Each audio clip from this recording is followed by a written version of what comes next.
নমস্কার বন্ধুরা, আমার চ্যানেল ইজি রেসিপিতে আপনাদের সবাইকে ওয়েলকাম জানাই। আজ আমি আপনাদের বানিয়ে দেখাবো বিউলির ডালের রসবড়া। এটা বানানো যতটাই সহজ, খেতে কিন্তু ততটাই সুস্বাদু হয়। আসুন তাহলে সময় নষ্ট না করে দেখে নেওয়া যাক আজকের রেসিপির সঙ্গে থাকবেন। রসবড়া বানানোর জন্য আমি এখানে 250 গ্রাম বিউলির ডাল নিয়ে নিয়েছি, আর তারপর সেই ডালটাকে আমি ভালো করে জলে বারবার ধুয়ে নিয়ে আমি পরিমাণ মতো জল দিয়ে আমি সেটা 3 থেকে 4 ঘন্টার জন্য ভিজিয়ে রাখবো। 3 থেকে 4 ঘন্টা পর আমি একটা মিক্সার গ্রাইন্ডারের মধ্যে ডালটা নিয়ে আমি সামান্য নুন আর সামান্য জল দিয়ে ভালো করে স্মুথ একটা ব্যাটার তৈরি করে নেব।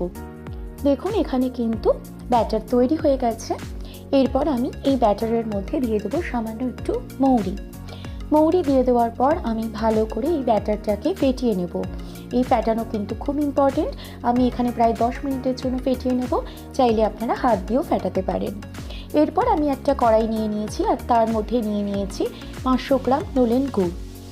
500 গ্রাম নোলেন গুড় নিয়ে নিয়েছি, আর তারপর আমি নিয়ে নেব এখানে 100 গ্রাম মতো চিনি।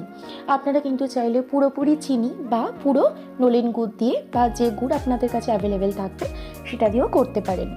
এরপর গুড় আর চিনিটাকে আমি মিডিয়াম ফ্লেমে রেখে ভালো করে জাল দিয়ে নেব। এরপর আমি কড়াইতে পর্যাপ্ত পরিমাণ সাদা তেল নিয়ে নিয়েছি।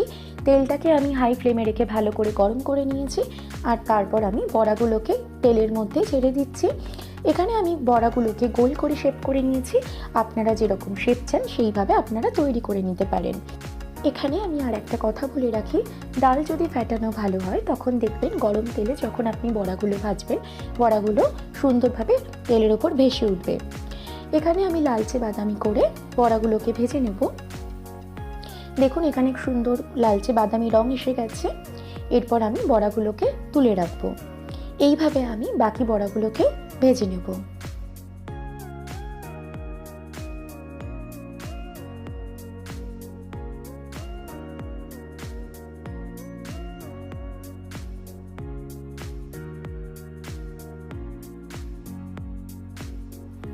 বাকি বড়াগুলো কিন্তু আমি এখানে ভেজে নিচ্ছি।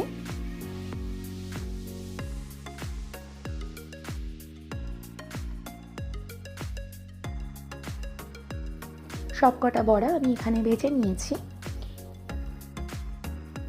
বড়াগুলো ভেজে নেওয়ার পর আমি আগে থেকে যে গুড় আর চিনি দিয়ে যে সিরাপটা বানিয়ে রেখেছিলাম সেটা আমি 1 মিনিট মতো গরম করে নেব। আর তারপর আমি ভেজে রাখা বড়াগুলো আমি গুড় আর চিনির সিরাপের মধ্যে দিয়ে দেব। আর তারপর গুড় আর চিনির সিরাপের মধ্যে এই বড়াগুলোকে 1 মিনিট মতো নেড়ে চেড়ে নেব। তাহলেই কিন্তু আমাদের রসবড়া রেডি হয়ে যাবে। আজকের রেসিপি বিউলির ডালের রসবড়া কিন্তু একদম রেডি হয়ে গেল। রেসিপিটা কেমন লেগেছে অবশ্যই আমাকে কমেন্ট করে জানাবেন, আর ভালো লেগে থাকলে ভিডিওটাকে একটা লাইক করে দেওয়ার অনুরোধ রইল।